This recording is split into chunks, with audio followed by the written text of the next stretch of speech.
All right, what's up, guys? VV back with another video. And in today's video, we've got some green-black Issho action lined up. That's right, pretty fun video lined up for today, I have to say. We're going to be messing around with a new card that came out in EB02. I'll give you guys a hint. It's a 7-cost black navy card. But yeah, we're going to be checking that out in today's video, so let's go ahead and hop straight into it. First things first, we are going to check out the deck list. After that, we're going to head over to the sim. I got 5 games lined up for us today on the sim, and then we're going to finish off the video by going over the deck list one more time, and, I'll give you guys my final thoughts on it, and we'll go from there.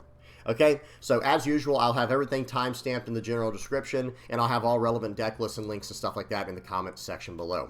If you guys have any comments, questions, or suggestions, please do not hesitate to put those down in the comments section below, or hop on the VV Theory Discord. Link will be in the channel description. Now, let's do this, guys. We got a lot to go over here. On what I think is going to be a pretty fun list. I'll leave this on the screen here so you guys can read it better. But Issho, I'm going to start off with the leader, then we'll go over the deck list. We're looking at a 5,000 power, 4-life, green-black navy leader with 2 different effects. Dawn ×1 on your turn, all of your opponent's characters get -1 to their cost. And then end of your turn, you can pay 1 to set up to one of your characters with a cost of 5 or less as active. I have to say, what we're trying to do in this list is we are trying to use that second effect more so than the first. The first one is more or less just like a nice effect to have on the leader. The fact that it costs Dawn ×1 and it affects the whole board doesn't really matter, to be honest. I really wish that was an activate main, just -1 cost to a character for the turn, or a win attacking or something like that, just to give one character -1. But hey, it is what it is. It's not the worst thing in the world, but I will say the better effect, in my personal opinion, for this leader is actually the second effect, the end of your turn, pay 1, stand up a 5 cost or lower. That is the main thing we're looking at for today's build. Okay, so let me go ahead and move the leader screen so we can get into it. I'm going to read through everything, then we're going to talk about it. So we're running 4 X-Drakes, we're running 3 Rosinante, 3 of the 8-cost Rosinante, 2 of the 2-cost Rosinante, 4 of the 5-cost Smoker, 4 Tashigi, 2K counter. This is a Navy card, guys. Seems good, right? Then we're running 2 T-Bone, 3 Sengoku, 4 Kuzan, 2 Kobe, 4 Suru, 4 Borsalino, 2 Kuzan, 4 Branu, 2 Tashigi, 2 Garp, that's right, ST06 Garp, and then 4 Sengoku. So this is the list right here we're going to be messing around with today. And I think everyone knows most of these cards, but I will go over the new EB02 card in particular and then talk about some of the synergies. Sengoku came out in EB02. This is the card that I was, talking about in the intro. It's a 7-cost, 7,000 power, 1K counter blocker.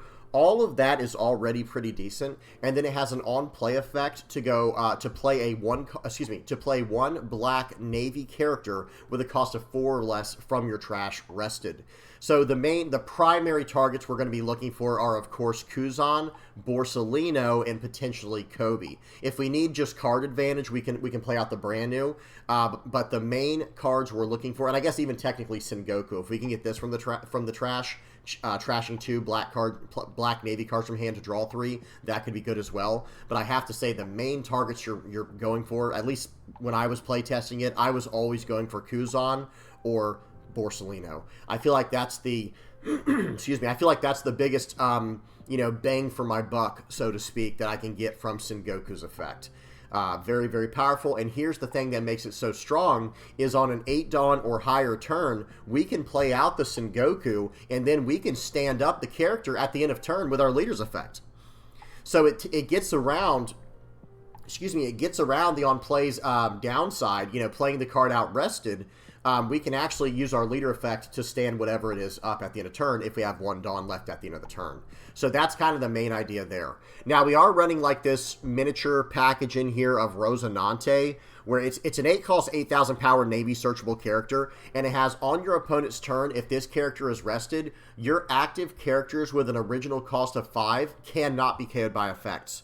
Okay, now that applies to any color character, but the on-play effect is more limited, unfortunately. The on-play has, you may rest this character and play up to 1 green character card with a cost of 5 from your hand. And 5 is the magic number for a lot of the stuff in this deck, right? Rosinante can only cheat out a 5-cost character, specifically a 5-cost green character.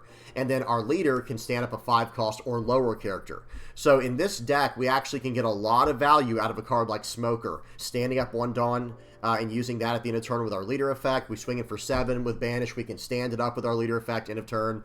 Same idea with Rosinante is nice as well because it's a 5-cost character, so it's right, and it's a green Navy character, so it's searchable, and we can cheat it out with the Rosinante to KO stuff and go from there. Very good stuff. And again, after we swing in for the turn, we can actually stand the card up.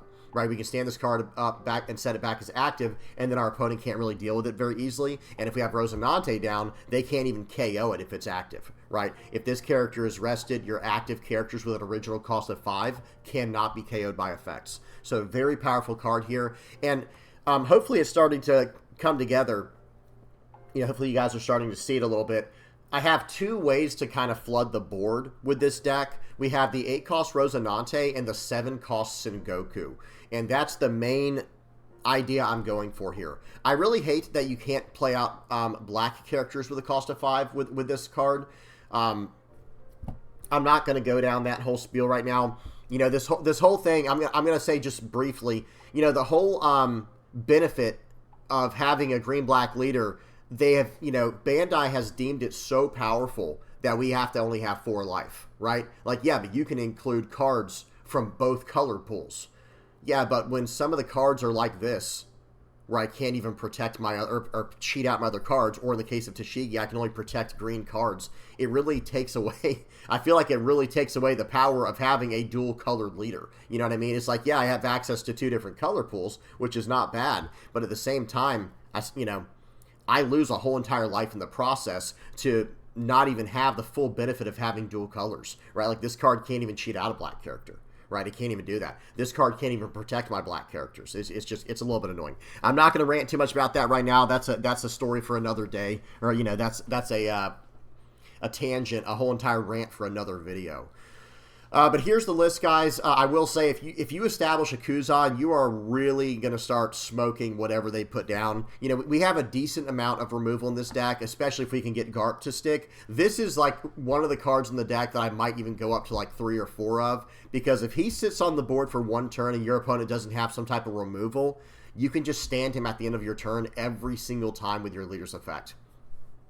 And that's all she wrote, right? I mean, that's game over at that point. If I can just start KOing a 4 or less or a 5 or less using my leader's effect and standing this card every single time at the end of turn, well, yeah, I'm going to gladly trash 1 card from my hand to basically say that card gets... I mean, think about it. It's almost like my leader effect says tap a character and then KO a 4 or less. You know, trash a card and KO a 4 or less. That's like, it's like when you have this character down, it's almost like that's your leader effect. You know what I mean? Yeah, I'll just trash a card and KO your 4 or less. It seems good. Really good stuff there. What else? We are running 12 2K counters in here. We got 2 T-Bone, 2 Tashigi, 4 of the green Tashigi, 2 of the black Tashigi, and then 4 Suru. So we are running 12 2K counters. We're running a decent amount of blockers because remember, guys, the new Sengoku is a blocker as well. So we're running 2 Rosinante, 4 Borsalino, and 3 Sengoku. And yeah, I think, like I said, I think everything else is kind of self-explanatory. The Kuzan's just a nice card to play out on tempo, draws you a card, and you go from there. It's really not a bad card at all. Really good stuff. So, yeah. All right, let's go ahead and check out what the deck can do. Let's see it in action. So, the first game we have lined up here, let me just Control-Z a few times over here. It should put my screen back. There we go. Okay, so the first game we have up here is against Blue-Yellow Ace. Volume is off. Speed is on 2x, and here we go. As far as going first or second, I think we typically want to go first, believe it or not, because we do have a lot of 5-drop characters. But then again, actually, let me take that back. I think we want to go second. I take that back. We definitely want to go second because on the 5 Dawn turn, we still want to have 1 Dawn for our leader effect potentially or something like that. I think that'd be the best way to do it. I don't know. You guys tell me what y'all think in the comment section below. But going second, we do get access to Kuzan on curve, which is really nice. So we went, they went turn 1, nothing. We went turn 1, Sengoku. They play out Hiyori. They swing in for 6. They set their life card to whatever it was. And here we go. We swing in for 5. They did counter out because they set their ace there. Now they're playing out the ace with the 2 cost. And now they're going to play out a Makino. They're going to take a card from their life and adjust their life to how they want it. And here we go. I think they messed that up. They should have used their leader effect first, guys. Hang on. We do have to go back because I've been playing a lot of blue-yellow ace lately, guys. Here we go. So Paul, all right, so let me see. Yeah, so they set their ace there with their Hiyori last turn. That's why they countered out aggressively from our 5K. Now watch this. They play this out. Then they play out a Makino. This is just strictly a play mistake. You know, it's let me see real quick. Hang on. So right here, hear me out, guys. All that they had to do was use their leader effect here to put a card on top of their life because they had 2 Dawn left and they're going to attach it to their leader anyway. They've already set that up. So why not instead just use your leader effect here, you know, putting a card on top of your life and then using your Makino to draw the card to hand and set the remaining 3 cards in your life. So, I mean, I just want to call that out. It's nothing against the player who's playing. They're probably trying to learn blue-yellow ace, and ace is a very hard deck to play. But I think it was a slight play mistake, and they would have gained a life if they had done things properly there. Okay? But either way, they do get a card to hand. They're going to be able to set the remaining 2 life cards, and they're going to be able to swing in for 9. We're going to take that. That's a huge attack. We're looking for the blockers, guys. Where's our 2K counters and where's our blockers? We have a single 2K counter in hand right now, and none of our 9... Well, we do have one of our blockers, the 7 cost. Okay, here we go.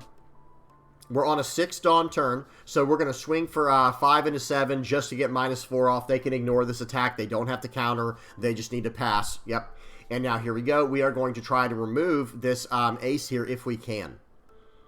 Okay, we're going to play out the Kobe, trashing a smoker to remove the ace. We're going to play out a brand new, and then we are going to probably just pass the turn and stand up the Kuzan. It would have been nice to play out a 1-cost Sengoku there, trashing some cards to try to fix our hand a little bit if we had drawn into one. But at the same time, I don't think we necessarily need to worry about all that. We have a lot of cards in hand. Okay, here comes our 2K counters, and I think we did aggressively counter out of that 7K there. So now we can actually play some stuff out. We've got some really good options here. We're going to swing for 5 first, but watch this, guys. We're going to play out Rosinante, cheating out the Smoker, using Smoker to set a Dawn as active, and we're going to swing for 5 more because they're only a 5,000 power leader this turn, and I don't think they want to attack into my Kobe. If they want to attack into Kobe, be my guest, right? That's the logic there. Okay, they're going to play out the 5-cost ace. Let's see what they end up doing with that. Let's see if they can find a... And they grab Luffy and play that out with the ace. Let's see, and they find a Luffy with their top search with the leader. Now they're a 9,000 power leader. Where are they going to go with this? I think they have to go for my board, guys. Okay, they're going to swing 11 into 8, and that's going to be game.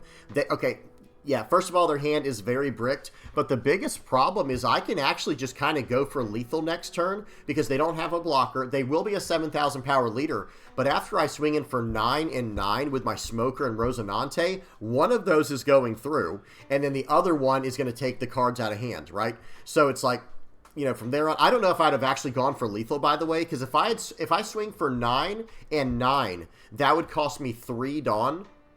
Yeah, that would cost me 3 Dawn altogether, so I would still be able to develop out my Sengoku and use my Smoker to just kind of fix things the way I need to and not even have to go for lethal. Just smash in, take him down to 0 cards, and then sit on 2 life and Sengoku as a blocker. And at that point, I don't know, maybe there was more of a reason to go for game because that is scary. Yeah, so maybe the idea there would be swing for 9. So 1 Dawn on, 2 Dawn on Smoker to swing for 9. Right, when I swing for 9, that's going to get the 2K and 1K out of their hand, and they only have 2K left.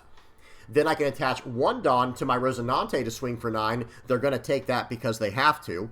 And then they only have 2K counter left in hand, right? Actually, they have 3K counter left in hand. And if I load the remaining 7 on my leader to swing for 12, that's going to be good game pretty much no matter what. So going for lethal might have actually been the best call there because otherwise they have a lot of attacks on the board and I would only be able to get out of 1, maybe 2 of them. And then with the blocker and everything, it would have made it a little bit scary, a little bit scary. Okay, especially seeing their hand, guys. They had the 5-cost rush ace in hand and everything. Okay, good game to my opponent. Let's move on to the next one. All right, next up we have a game versus Blackbeard. Volume is off. Speed is on 2x, and here we go. Blackbeard is an interesting matchup, I have to say. Blackbeard is a very interesting matchup. Because, I mean, for this leader. I mean, it's an interesting matchup in general because of the way it works where you're having to go around their leader effect the entire time and you lose all your own plays. But for Green-Black Issho in particular, we can protect our board pretty well. Like, we kind of have to force, we can kind of force him into having hard removal because after we attack in for the turn, we can stand our character up and now they can't even attack into it. So we're getting full value in that way. Okay. So here we go. We're going to play out the brand new. They did not use their leader effect on turn 1. I don't blame them. Most people don't do that. And then we're going to swing in for 6 after playing out the brand new. We fixed our hand a little bit, and now we're going to pass the turn. They did take that. They're down to 4 life, but they have 7 cards in hand. Their stage is online, so they're in a very good spot right now. Okay, just got to check real quick to make sure we're on 2x speed because this is a longer game we have here. I think this is like a 15 or 16 minute game. Okay, they're going to play out Lafitte here and do some searching. They're going to play out another Lafitte and do some searching. Seems good. In fact, I think they searched up the other Lafitte with the first one they played, and then they just searched up a Shiryu with the second one. All right, they're going to swing for 5. I am going to 1K counter out with Borsalino here to get that into my trash for another potential card to get with my Sengoku later in the game, assuming he doesn't remove it, or remove my own play effects later. All right, so we're going to swing in for 3 here. They're going to give me a 2K, 1K, and there's the Shiryu, so we don't know any cards in their hand anymore. We're going to swing for 5. We're going to play out the Kuzan, and we're just going to pass the turn, standing up our brand new. So we are going to get to attack into that Lafitte next turn when they use it with our brand new again because of our leader's effect. So there you go, already starting to see that leader effect in action. Green-Black Issho, it's...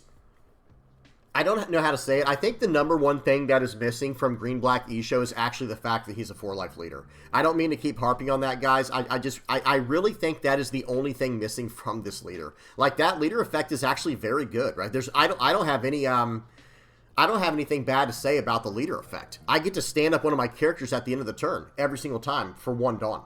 One of my 5 cost or lower characters. I just wish I had 5 life or maybe something more defensive as the second ability. Or the first ability, the Dawn ×1, but at the same time, we want that as well for utility purposes. I don't know. You guys tell me what y'all think in the comment section below. What is missing about Green-Black Issho that makes no one want to play it? All right, so here we go. We get to go 3 into 1. Again, the brand new literally took out both of these Lafittes here and took 2 cards out of hand. You love to see it. And here we go. I think we're going to be able to... I don't know if we necessarily want to attack this turn with Kuzan. Attacking with Kuzan this turn gives them something to attack into on the board. But at the same time, if they have removal, they could hit us pretty hard with that. We're going to go and develop a Sengoku here and pass the turn. Hey, if they want to attack into brand new this time, be my guest. That brand new got so much value. So we paid it. Think about how much value the brand new got this game. We played it out for 2.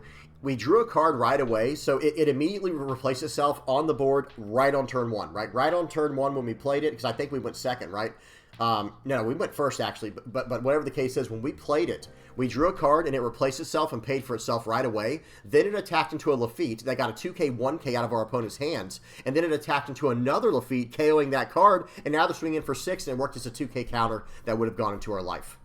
That brand new, and searchers in general in this game, guys, searchers in general in this game get such a high level of value when used properly. Okay, so we let the brand new go. That thing did all it could, and we didn't have a way to really save it anyway. I guess we could have blocked with the Sengoku, but then they could have attacked into it with Burgess. That just doesn't seem like the right play. They play out a Kuzan, getting a Van Augur out of the trash. We're not going to let them have that card, guys. We are not letting them have that Van Augur if we can help it. Okay, they turn the Burgess sideways. The Burgess going sideways here is a little bit enticing, I will say. There is some idea here to go for this card. We're on a 9 Dawn turn, though, and this makes things very awkward. This makes things very awkward. So we're going to swing for 5 first with the Kuzan. We finally need to start, pulling on the trigger here. I think we could have gone for the Lafitte instead of face, but I think we do go face here. But I'm also daring him to use the Lafitte next turn because next turn is his 10 Dawn turn. We're on our 9 Dawn turn. He's about to go into his 10 Dawn turn. We swing for 5 and they take that. Let's see if they get any trigger. I don't think they did. Okay, and I think I'm going to do a 10 Dawn play here on 9 Dawn, guys. It's going to be play out the swing for 5 first, of course. Play out the Smoker, and then stand a Dawn as active, and then play out the Garp, getting rid of the Van Augur. Okay, now watch this, guys. I decide to get a little bit aggressive here. I decide to get a bit aggressive because I don't necessarily care about defending my Kuzan if he swings into it with the Burgess. If he swings into it with his leader, yeah, we'll save that for sure. But I really expect him to play out the 10 cost. I am making my entire turn built around the idea that he's going to play out the 10 cost, Teach, Marshall D. Teach, Blackbeard this turn. Okay, so we do get rid of the Van Augur. He gets to draw a card from the on KO, and We have a lot of very relevant bodies on the board. Guys, our smallest character is a 5K Kuzan that has an incredible when attacking. And then we have a 6K, a 7K, and a 7K. One of them's a blocker. One of them has banished. The 6K can KO characters. So he's going to play out the Marshall D Teach first.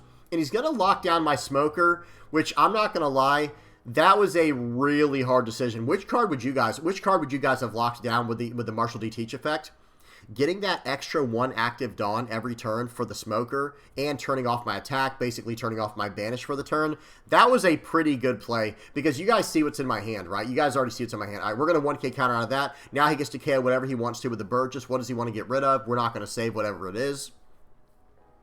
Gets rid of the Sengoku, goes for the biggest character. I don't think that was necessarily the right call. I think he should have gone for the Garp. And if he wasn't going to go for the Garp, then he should have at least used the Marshall D Teach to get rid of it, because I can get rid of this card now with what's on my board. All right, here we go. He did turn on the leader effect to shut down my on-plays for the turn, but the nice thing about 10 cost Kuzan is 10 cost Kuzan is not an on-play effect. I mean, it does have an on-play effect, but the other effect is your turn. It lasts for your entire turn. Okay, so we're going to swing for 5. They're going to 1K counter out. Seems good.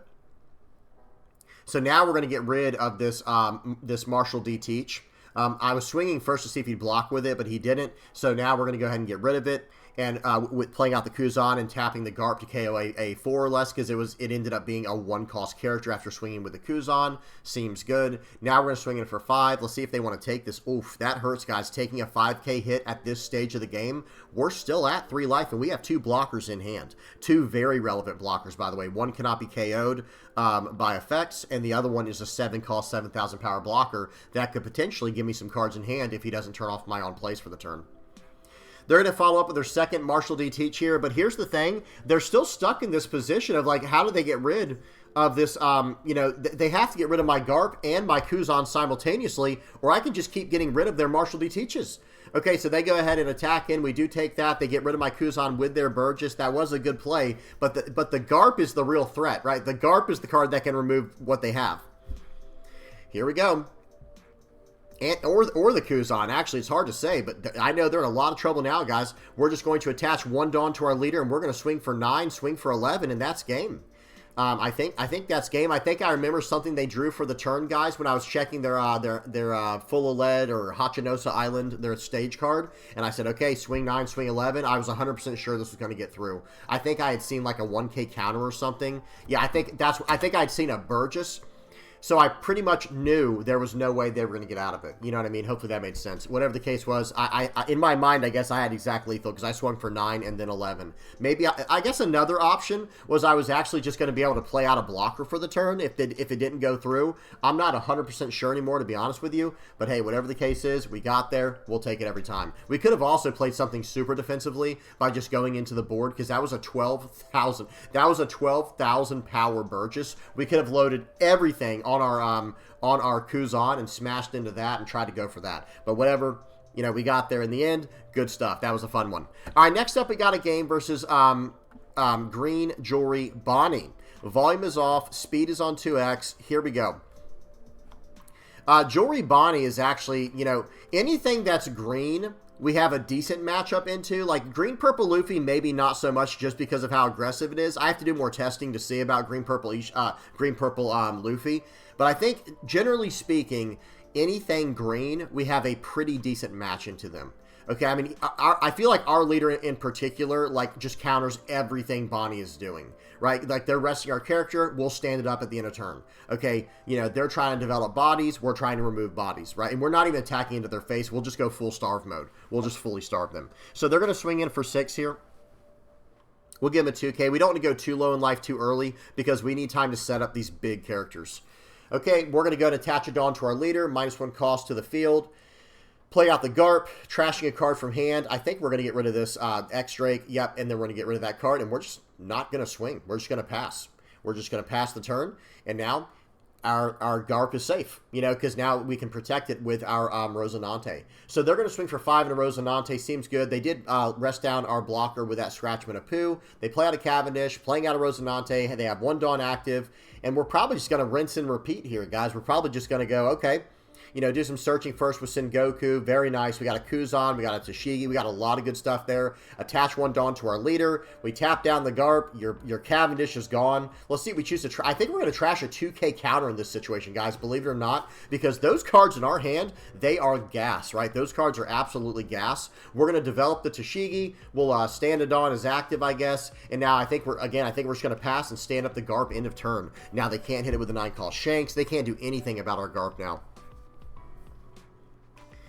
Okay, here we go. Let's see what they choose to do now. They do have 9 Dawn this turn to work with, but we have no rested characters, nothing rested. They swing in with a Poo. They are getting desperate here because we're not attacking their life. We're just starving them and removing everything they play on curve. So, okay, they smash in aggressively. We take one. We counter out of the other. They have 1 Dawn active here. I think we're just going to go ahead and... yeah, we're going to swing for 7 first. Let's see what he taps down here. He can tap down the Garp. That's fine because we didn't really care about hitting anything on the board. We're swinging in for 7 with Banish here, so he does not want to take this. So he's 0-cost 3Ks. He's down to 3 cards in hand. We're going to go 1 into 1. I dare him to block that. He's not going to. And now we're going to play out a Kuzan and set up for next turn. Okay, it looks like we drew into another Kuzan, and we are going to set up for next turn. I think we're going to swing in. We're going to finally hit them. They are going to gladly take this hit, right, to draw some cards here, and we're going to play out a Tashigi, and we're going to stand up the Garp, and now our Smoker's protected from the Tashigi, and our Garp is protected because he's not rested. Okay, let's see what happens here. I think they play out a 10-cost Doflamingo because it's just their best play for sure. Okay, seems good. I don't blame them for that, but we do have an incredible play lined up for our opponent here. Incredible for us, not so much for them. They have no Dawn to work with. We're going to swing for 5. We're going to -4 the Doflamingo, and now we can go ahead and play out the Kuzan, KOing the Rosinante. We get to stand a Dawn as active with our Smoker. We're going to trash a card with Garp to KO the 10-cost. And now we're going to pass a turn, and we mess up. That was a play mistake. I should have 100% stood up the Garp in case he plays another Doflamingo like that. Because what we could have done here, guys, and plus we can't save the Garp from removal, right? Because the Tashigi can only save green characters. This turn, let me pause real quick. This turn would have gone very differently if I had done things the way I was supposed to there. Because all I would have to do in this situation is actually just attach 1 Dawn to my leader, -1 cost to the Doflamingo, rest down my Garp, KO the Doflamingo, play out something like a Brand New and a Borsalino for the turn, swing for, you know, even if he locked down my Smoker where I can't swing this turn, oh well, who cares, swing for 10 with my leader, or excuse me, with my Kuzan, and, you know, swing my leader first, then Kuzan, and they're probably going to go down to 1 or 2 life, and then I can finish on the next turn after playing behind a wall, but we do mess things up here, and it gets a little bit ugly. Okay, we're swinging for 7 with Banish. They had another 0-cost 3K. Seems good. We're going to play out the Brand New. We have to play a little bit cautiously here in case they have a Hody Jones. Guys, we are 1 Hody Jones away from losing this game. We are 1 Hody Jones away from just straight up losing the game. Because if they play that out and swing for 7, well, we do have exactly enough to get out of the 7. Then it would be 7, 9, 10. So we would be okay. But still, like, this is not the situation that you want to be in. So right here, I do end up standing up the Smoker. And, or excuse me, I think I stamped the Garp in a turn. Yeah, because now I'm basically saying, okay, hey, I messed up that first time. We're not going to risk it this time. And I think they do start getting frustrated. So right here, they swing for 10 into 7. I think we're going to let this go. And then they can swing 10 into face. We'll end up taking this one, I believe. Could block as well. Yeah, we end up taking it, and here we go. It's at this point right here that we're going to remove their entire board and kind of hope for the best. If they have the 7-cost Hody Jones, like I said, I think we just kind of lose because that one turn, we made a mistake on that one turn, and it really, really cost us. Okay, we're going to play out the Kobe. We're going to attach it onto leader, and then we're going to be able to remove the Doflamingo, and now we can start smashing in. We'll probably swing for 7. Yeah, swing for 7, swing for 10. They're just going to go ahead and give up here. Good game to them. I don't think they realized, or I don't know if they were trying to do it or not, but the Shanks can KO the Garp here, right, guys? Because, well, actually, I kept standing it at the end of turn. Right? I think that was the issue. All right, whatever the case. Good game to my opponent. That was a rough one for them. This is a pretty hard counter to that matchup. All right, we got 2 more games. We got a game versus Red-Black Garp. Okay, we got a brawl. An all-out brawl right here with the Navy. Red-Black versus Green-Black. Interesting matchup here. But I do think that I think green-black Issho has more potential than red-black Garp. I know that was a controversial take there. A lot of people really love Garp. Check that out. This guy's running 5-cost Tashigi in here.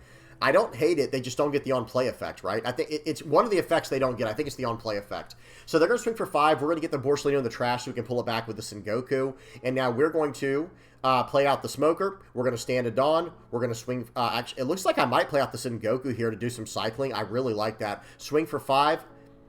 Okay, they gave us a 2K. Perfect. So they were going to get out of it no matter what. And now we get to fix our hand a little bit with Sengoku and get a few more cards on the board. All right, here we go. Are they going to be able to remove anything? They can't get rid of my Smoker because I have Tashigi on the board. They have to get rid of that first. We'll see if they can deal with it. They swing for 5. We do take that. We're running a little low on power here. So there you go. They do play out. Yeah, so the on-play is locked to Smoker, but the activate main can remove any 0-cost character. So they play out the Tashigi, removing my Tashigi. And then they're going to go ahead and swing in for 5. We 1K counter out. They play out the stage. Seems good.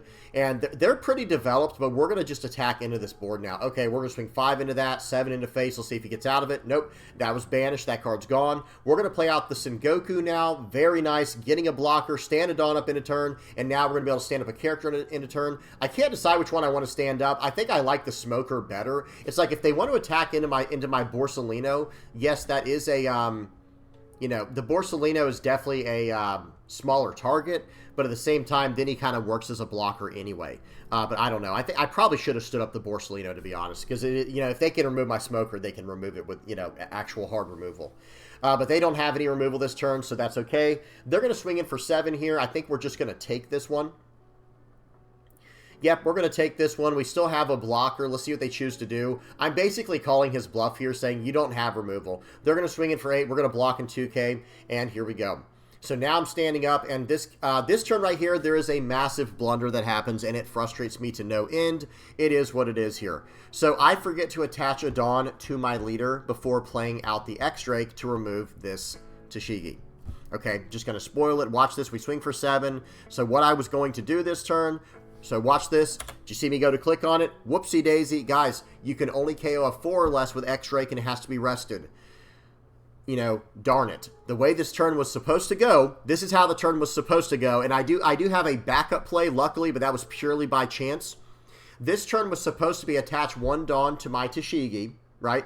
Excuse me, to my leader, and -1 to the cost of the entire board. Now I play out the X-Drake to remove their character, and then with the remaining 3 Dawn, I play out my 3-cost Tashigi over Sengoku, and then I stand a Dawn as active with my Smoker, and I actually stand up my Borsalino blocker, and then protect what I need to. You see what I'm saying? This was just a straight-up whoopsie-daisy play mistake here. Blunder. Where's the chess meter? Blunder. Okay, absolutely terrible play there. Whoopsie daisy. But hey, that's why we do the testing. And I am, you know, trying this version of the deck out for the first time. But that's okay. We stand a Dawn as active with Smoker. We play out the Kuzan instead. And we're still going to be able to stand up a blocker. And that blocker, Borsalino, is actually incredibly powerful against black. Because it cannot be KO'd. There are still ways to deal with it. Like with something that trashes. Like Tashigi. I think Tashigi trashes, right? Like cards that trash characters, it's very good. You know, or that's very good against Borsalino.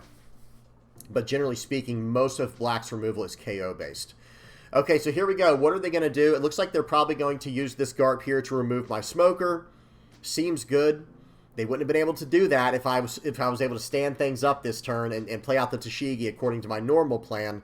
But hey, that was my fault, not my opponent's. So they're going to swing for 7 here into 7. I am going to save that to the best of my ability and leave my blocker up in case he tries to swing in.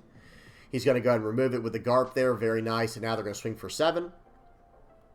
Okay. Let's see where they choose to swing. They're going to choose to swing for 8, maybe into my Sengoku so I don't get to draw cards. Okay, they're swinging very big here. They're going to swing 11 into 7, and we're just going to let that go. So understand something real quick, guys. At this stage of the game, that Borsalino is actually more...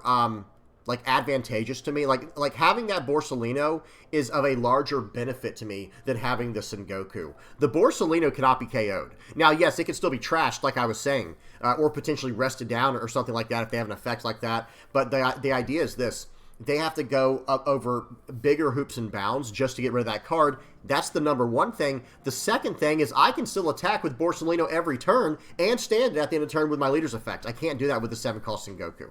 Okay, so here we go. Now, I think I think I'm going to go for lethal here, guys. I can attach one Dawn and just start going in. There was a much more defensive play, and if we'd played the previous turn properly, we could have dealt with their board better and gone from there. But I've already made the mistake, and I'm having to kind of double down now. So we're going to swing for 7 here and see what happens, because we could still play out a blocker and stand up this blocker if this doesn't go through.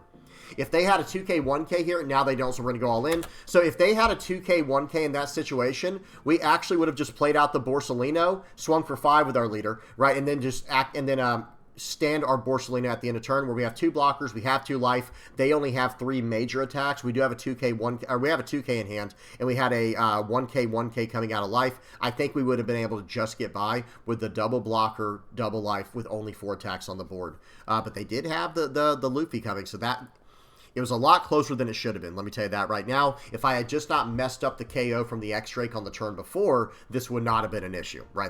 That's the main logic I do want to stress to everybody here that I want to get across to people. Okay, good game to my opponent. We got one more game. Now, I don't want to get anyone's hopes up for this last one. This one was more of a bonus game. This is not like a full game, but we're going to talk about it. Something interesting happens this game and cuts it short, and we'll talk about that.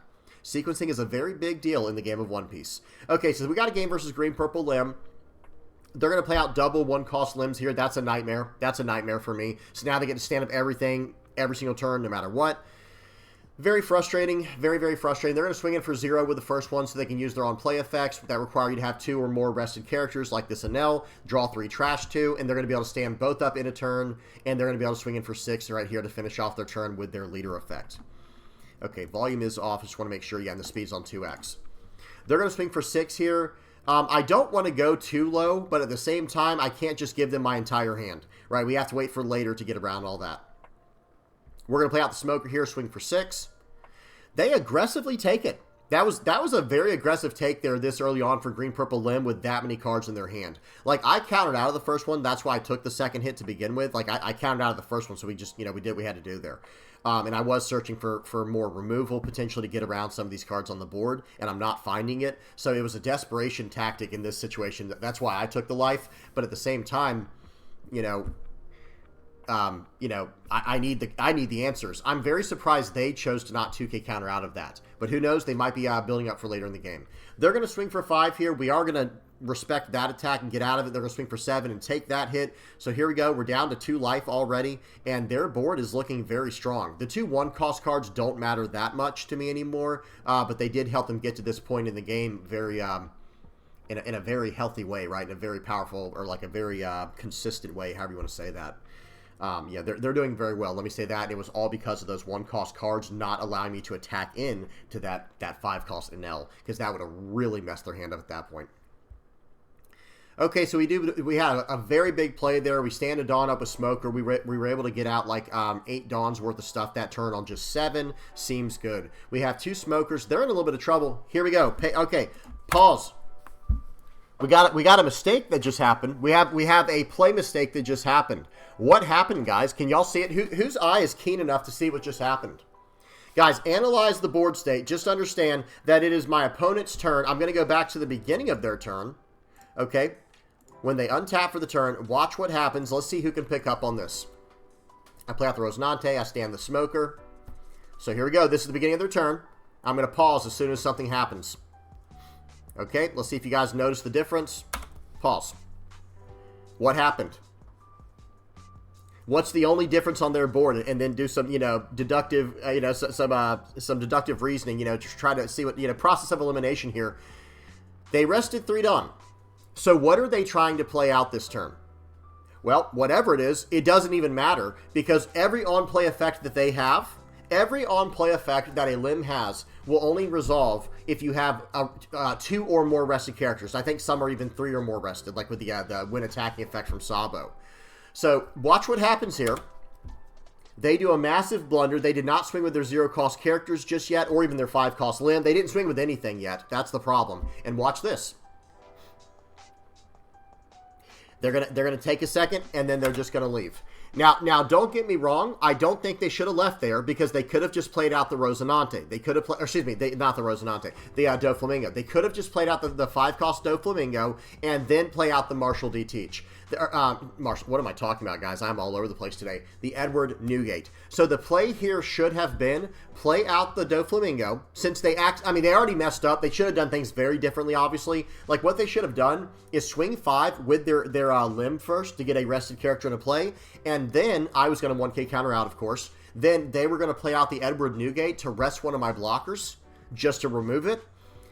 And then they can go about the rest of their turn. But they just completely quit out of this game, unfortunately. I don't think I was going to lose this turn. Don't misunderstand me, guys. I have I have two 2Ks and a 1K in hand. I have the 2 blockers. I have 2 life. I have a 1K and it says I have a Kuzan in my life. So I have a 1K counter coming out of life. I think I would have survived this turn because they don't have Mihawk.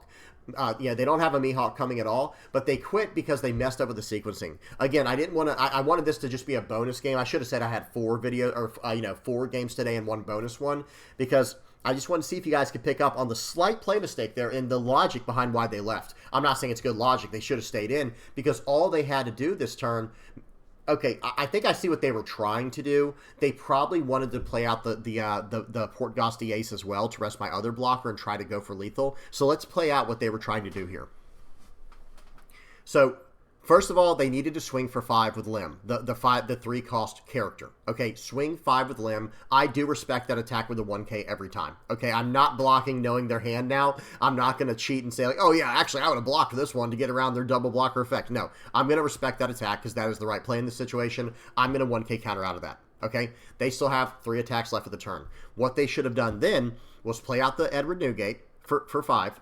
Or 3, it didn't matter. Play out the Edward Newgate to rest down one of my blockers, and then play out the Portgosti Ace to rest out the other one, and then they could have gone for I believe that would have been 5, 3. That would have been a 7 Dawn investment, so then they still would be able to swing for 6, 7, 7, and still standing up blockers at the end of turn, and they're sitting on like 2 2Ks at that point still, and a 1K. So I think that was their play. Again, I don't think I lose the game right there for what it's worth, but I think that was their play, and they messed it up, so they just left.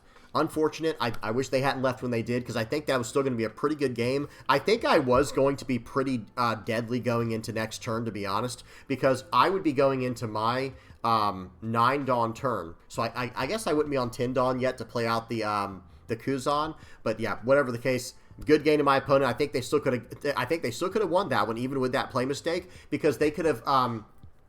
Let me say it like this. They didn't have to fully commit to like going for lethal this turn. What they could have done is just played out the Doflamingo, like I said, over the 0 cost limbs. They already served their purpose. And then they could have swung in with the other, swing 7 with the Nell, swing 7 with Doflamingo, and then whatever gets left on the board, they can start dealing with the Sakazuki, because they would still have 7 Dawn for the turn, right? Maybe they do swing 5, 6, 7. Maybe that's what they could have done.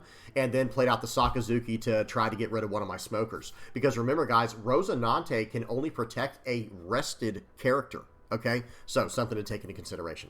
All right, good game to my opponent. That was a fun one, but they messed up with the sequencing at the end. They said, no, there's no recovery, when it's like, wait a minute, there was, man. I think you still could have won that game for sure. All right, good game to my opponent there. Let me see. I just want to check one more thing with that card. It's the 6 cost green Sakazuki. Yeah, so if you have 2 or more rested characters in play, you can KO up to one of your opponent's cost 5 or lower characters. So they actually could have gotten rid of my Tashigi on the board. That'd been, or my Smoker, excuse me. That would have been really powerful. And speaking of which, maybe this is a card we should consider for the future. Maybe running this card in the deck could be something to it. Who knows? But this is the list. I'm not completely opposed to this leader. It is a Navy character we can search up. It's a 6 cost 7K that KOs a 5 or less.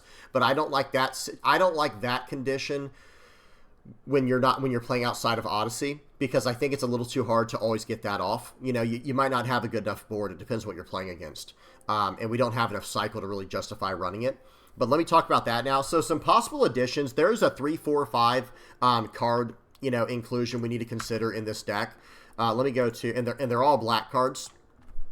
Excuse me, it's Brooke here. Let me add Brooke to, hang on. Let me load this in. So let me add Brooke to the list, and then for the 4 cost spot, it is Rebecca, and then for the 5 cost spot, it is the Sabo. So these are some cards we need to really consider, I think, moving forward, is the Brooke, the Rebecca, and the Sabo in this list. Because first of all, we have enough black targets in here to pretty much always get off the effect of the Rebecca, especially if we just run it as like a 2 or a 3 of. And I mean, think about it. Like, the Sengoku is something that can pull back our Kuzans or our Borsalinos, and then whenever we block out with this, the Rebecca can actually get back the Sengoku, because it can pull back a 3 to 7 cost black character. It can only play out a 3 cost or lower black character. So we still have cards we can play out, like the Branu, the Kobe, the Sengoku. I mean, even the Tashigi, if we need just board pressure or whatever, that's fine. But we can pull a character from the trash that costs 3 to 7. So we can actually pull this Sengoku out of the trash. That is relevant. That is actually very relevant. So that's the first thing I wanted to mention, is adding Brooke, Sabo, and Rebecca to the list, I think is something to look into moving forward. I just think I wanted to try without these cards because I feel like they're just in every black deck, right? They're black staples, right? That's what they are. But remember, guys, this 5-cost Sabo in this leader is actually just insane, because we get to attack in and then pay 1 in a turn to stand it up. That doesn't only work on Navy characters. Like, the leader's effect does not only work on Navy characters. So that has a lot of potential, and it is cycle. We don't have a ton of cycle in this deck. We just have a little bit of card draw with Branu and with, I guess Sengoku's kind of cycle, if you think about it. But yeah, I think the Sabo could be pretty good in here. What else? And then the Brooke is just really good. It's really nice that we can just combo it with the Rebecca at any time. Like, we can just go, okay, pay 4. We end up getting 2 bodies on the board, and one's a blocker, one's removal. They're just a match made in heaven. Like, 4-cost Rebecca plus 3-cost Brooke, that's just a match made in heaven. And with the way that our leader effect works, we can stand up the Brooke in a turn, even though it comes in rested with the Rebecca's effect. So this is a card I definitely want to add moving forward. And I think, I mean, even if I just drop off the two Kobe's here, oh well, just drop the 2 Kobe's and go up 2 Brooks. That would be the first thing I'd want to do, right? Well, actually, we're at 54 cards in the deck because I just randomly added them. We're going to have to do some work, let me say that. But I think moving forward, let me move the Brooke, the Rebecca, and the Sabo out of the way real quick. I think some cards that we have some wiggle room with in the deck list is definitely, I think we can go -1 Sengoku. The card is really good, but I don't think we necessarily need a bunch of these per game. And if we end up adding Rebecca to the list, we can get these out of the trash anyway and get them later if we have to trash them with our Branu or early on with counter. So there is something to be said there. I think we can also go -1 Rosinante. We only want to see one of these a turn, one of these a game, and we can search pretty aggressively for them with the Sengokus, and the Branu, right? Because Branu can search up Navy cards, and Rosinante is, of course, a Navy card. What else? You guys tell me what y'all think in the comments section below. If we do end up adding, so let me do this real quick. Let me add, just for the changes we made, we went -1 Sengoku and -1 Rosinante, and that will allow us to go +2 Rebecca. And then if we go -2 Kobe, we can go +2 Brooke, right? Like, that's like the first change I would probably make. And then for the 5-cost spot, maybe, we have to be careful with how much we remove, because if we start removing too much Navy, then we probably have to start getting rid of the Sengoku. And that's not the worst case scenario, by the way. We don't necessarily need the Sengoku, because we can still run the Branu and it fills up our trash, as a result. So the Branu is probably still fine. Maybe we do end up eventually going -4 of this Sengoku to add like 2 of the, maybe 1 more Rebecca, 1 more Brooke, and then 2 of the Sabo. There is some idea there. I think there could be some logic there. We also might not necessarily need 12 2K counters because of how many blockers we're running and how much trash recursion we're running with the Sengoku and the Rebecca. There's a lot going on there. But yeah. Curious to see what you guys have to say about this list. I think there's something there. I know in previous versions of the list, I was messing around with a 4-cost Laboon. I got to give a shout out to my buddy Khan TCG. He's someone who he was running a green-black Issho list way back now. I mean, it must have been in like OP07 or something like that. And it was a really cool list, and I believe it was running a few Laboons, and that was back when Gecko Moria was in the format, obviously, but still, it was a really cool green-black Issho list. But hey, I mean, this Sengoku, he's like a miniature version of Gecko Moria for the list, and he is 1 Dawn cheaper, and he is, a blocker, and has a 1K counter, and he's Navy searchable. So I do think there is some reason to mess around with green-black Issho right now. The stuff that I was struggling with in playtesting was anything that could match my removal and had 5 life. Because, it's already hard enough to compete against 5 life leaders. But, like, for example, like, maybe Lucci or Blue Dofi, because Doflamingo can actually bounce a lot of my stuff. a lot of my early stuff. Let me say it like that. He can't really bounce my bigger stuff unless they have enough Jozus or enough, you know, what's it called? The Jozus or the Gravity Blade Raging Tigers. They can get rid of all of my big stuff. And let me say it like that. That's what really hurts, is if they can match my removal, especially my 5-cost stuff. If they can, like, if I'm developing a card every turn, even something like with Rosinante, if I'm developing 2 bodies a turn, and they can start getting rid of it with cards like Gravity Blade or Red Rock or Jozu, that hurts big time. So I don't think this deck is necessarily very good into like Doflamingo, and I don't think it's even going to be that great into something like Lucci, believe it or not, because I feel like they just have better forms of removal and more consistent removal, and their leader effect is filling up their trash and doing cost reduction on attack without any Dawn investment, and that goes a long way. I have to say this right now, guys, do not sleep on how powerful leader effects are that don't cost any Dawn. Right? Like when your leader effect doesn't cost any Dawn, like for example, like with Lucci, where you just get to attack -1 cost and fill up your trash, that is really, really strong. Now, I'm not saying that the end of your turn effect on Issho shouldn't cost Dawn. That one I think is good enough to warrant that kind of, you know, cost. It's just 1 Dawn.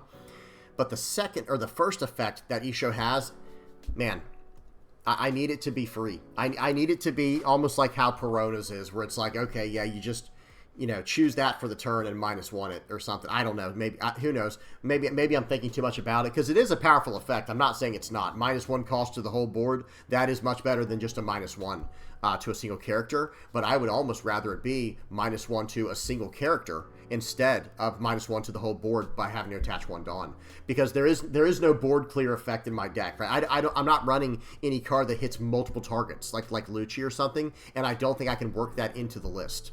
I don't know, maybe in the future we can, who knows? You guys tell me what y'all think.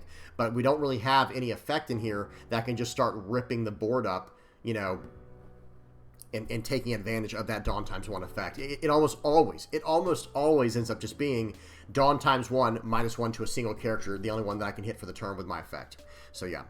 Another card to really consider for Issho is, of course, the 3-cost green event, Electrical Luna. This one right here, because it says, so this would be one way to cash in on our leader's effect. It's a 3-cost event, activate main with all of your opponent's rested characters with a cost of 7 or less do not become active during your opponent's next refresh phase. So like with your leader effect, you can hit everything that's an 8 or less, and if you have down this Kuzog, you're hitting every single card in the game. So there might be something there. But other than that, guys, that's all I got for y'all today. Tell me what y'all think about this in the comment section below. I will at least like bring up the Navy cards at the end here before we fully you know, sign off for the day. There's a lot more black Navy cards than there are green right now, of course, and we're running all the good stuff. There might be some idea to try out this Issho, and like I said, this 6-cost Sakazuki, and who knows, maybe even this Rosinante, so that we just have like this special blocker package that allows us to just stand stuff up all the time and like kind of mess with our opponent in that way. You know what I mean? Maybe there's something there. We'll have to see. But yeah, this card has some potential. I think this Sakazuki has quite a bit of potential in the deck. A 6-cost 7K with an on-play that pops a 5 or less. It's just very conditional, and I don't know how often we can satisfy this condition on curve, and that makes it much weaker, you know, for what we're trying to do. This Issho, on the other hand, 5-cost, 6,000 power, 1K counter on play. If your leader's Navy, rest up to 2 of your opponent's characters with a cost of 5 or below. That's actually quite good, right? That's actually very good, because 5-cost 6K body, so we can cheat it out with the Rosinante. It has a 1K counter. It's Navy searchable. And as soon as this thing hits the board, we're dropping down 2 of our opponent's characters that cost 5 or less. So we can drop down the small searchers, blockers, whatever. This card, I think, is worth some play testing in the future. What else? I think that might be it. You know, good old-fashioned 6-cost 7K Sakazuki. This is just like the green one that pops a 5 or less, but instead of having the condition here to have 2 rested characters, two or more rested characters, this one you just have to trash a card. So it is more consistent, but the cost is a little bit steeper, right? Well, the cost is much steeper. There is no real cost on the green one. You just have to have a condition met. This one has an actual cost to trash a card, so that does hurt in the long run. Okay, what else? Garp might have some idea to include in here, and in fact, I almost like running 2 of these over something like T-Bone, because I feel like, you know, being able to stand this card up at the end of turn with your leader's effect allows us to get so much extra long-term, you know, potential long-term extra value from this card. There could be something there. Kuzan was a card I've messed around with before in the past in this leader, because this is a 5-cost 5k that cannot be removed by your opponent's effects. So he sits on the board and he just attacks, and then in a turn you stand him up with your leader, and then who cares? Like, the activate main is not really good. It's, you know, you can only play, it is draw 1 card. Hang on. Activate main, trash this character, draw a card, then play up to 1 Blackbeard type character card with the cost of 5 or less other than Kuzan from your trash. Like, who knows, maybe in the future we can mess around with that. Like, maybe we go down a full, like, black package with the list and just include something like Kuzan, where I can just play this card out, not even care about it at all, because I'm just going to swing for 5 every turn as a poke and then stand it up as active at the end of the turn. And then later in the game, when I have to cash in on it, I can trash the card to draw a card and then play a Blackbeard Pirates type character card from my trash that costs 5 or less, other than Kuzan, you know, from your trash. So maybe I can pull out some kind of blocker or something. We'll have to see what happens. You know, we've got to do some brainstorming on that. What else? Soon in OP11, we will have access to this Kuzan, and this does fill up our trash. So maybe, so this card has on play, trash the top 3 cards of your deck. When attacking after one of your leaders or characters with a Navy type can attack active characters during this turn. We might have to revisit this leader in OP11 once we get access to some of this Navy sword type stuff, you know, from all that, you know, the red black Navy package that's coming out in OP11. We might have to mess around with this idea, because I love trashing cards on play like what Kuzan's doing here. I really enjoy that idea, and that could be very good for us, because then when we attack, we can give our leader the ability to attack active, and at the end of our turn, we just stand up our Kuzan every single time. So maybe we build like a super low to the ground list where nothing is above 8 cost. Like, maybe we don't worry about this Kuzan, and maybe have this be our biggest character, but maybe not. Maybe we don't even have time for this. Maybe make a 7 cost card be our biggest card, and then we just keep pulling cards. You know, we keep standing up something like this Kuzan here to just start battling for the board. But again, obviously what will end up being the problem in that situation is when they can deal with our characters, because that is the problem with this leader. One of the big problems is I can protect my board from the board, but I can't protect my board from my opponent's effects, if that makes sense. But either way, you know, there could be something here. Could be something here. And there's a lot of cool stuff coming out of OP11 we have to look into. Like this one right here. This is like anti-Nami tech, you know. I'll just call it graveyard hate, whatever. And then there's a new 2K counter coming out. This Aramaki, activate main, trash this character. If your leader has Navy type, choose up to one of your characters with the Navy type. That character can attack active characters during this turn, and then trash 2 cards from the top of your deck. That might be a nice 2K counter to mess around with this idea. And then there's also Kobe. This is a 8-cost, 9,000 power Navy searchable card. On play, up to one of your characters can attack one of your opponent's active characters this turn. Okay, so we can attack it immediately, and then when attacking, return 2 cards from your trash to the bottom of your deck in any order, and then give your leader or up to one of your characters plus 1,000 power until the end of your opponent's next turn, right? So it carries over to the next turn, and we establish an 8-cost 9K. We can make it attack the turn it comes in, come into play. There's a lot, you know, there's a lot of stuff here. You know, there's a lot of stuff that we can, there's a lot of potential here, untapped potential. Yeah, up to one of your characters can attack one of your opponent's active characters this turn. Wait, so maybe I won't be able to, excuse me, maybe I won't be able to attack with Kobe, right? Because let me see something. Yeah, so that only works with the leader here, because it says your sword type characters can attack characters the turn they are played, right? So in other words, if I were playing Kobe, the leader, and I play out Kobe, the character, where did he go? This one right here. Now up to one of your characters can attack one of your opponent's characters this turn. So we can attack into, this can make it attack active characters. We can attack right away with the leader Kobe, with the character Kobe, but we won't be able to attack into it with green black Issho as our leader. But that's okay. There's, you know, it's still not a bad card. It's still a very good card. Something worth considering, because as soon as we play it, we can make it like, say we're playing on curve, right? If we're playing on curve and we go turn 2, play out this Kuzan or this Kuzan, it doesn't matter. Into turn 3, maybe play out some type of 5-cost card like Smoker here. Okay, and then turn 4 on our 8 Dawn turn, we play out this Kobe, and now we can attack into an active character with this Smoker, right? Let me see something. Yeah, up to one of your characters can attack one of your opponent's active characters this turn.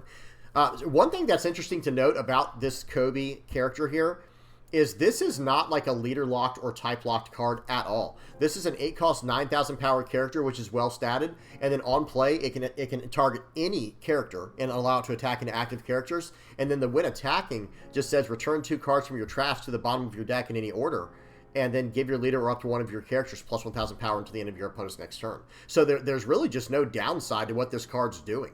You know, so that could be pretty solid. That's something for us to mess mess with for sure. All right, that's about it, guys. I think I'm done. I don't want to go down the full idea, you know, the full Navy sword package right now, but there is some potential stuff here. You know, with all this, pause and read if you don't know what this card does. There could be something we mess around with here in the future. And even the 8-cost Issho. Really love this card. Here's a 5-cost Virgo. A lot of stuff that we can mess around with here. All right, I'm done. Hope you all enjoyed. Please don't forget to like and subscribe. I really want to hear what you guys have to say in the comment section below about green-black Issho. Does he have any potential? Do you think he has any potential? Especially going into OP 11? Maybe he'll get enough support then to make some waves. We'll have to see what happens. Who knows? All right, I'm done. Hope y'all enjoyed. Please don't forget to like and subscribe. Guys, people who are liking, subscribing, sharing, commenting, viewing, using my TCG player affiliate link, you guys are helping me out so much. Thank you so much. Thank you to all the people who donate through Patreon and PayPal, the Playmat supporters, the YouTube members, the Discord community. Thank you guys so much. We will be streaming tonight. We stream every Monday, Tuesday, and Wednesday here on YouTube from 9 p.m. Eastern to 12 a.m. Be sure to stop by and hang out on there. Ask me some questions. I try to interact with the chat as much as I can and have a good time. All right? Okay, I'm done. Till next time, guys. Peace.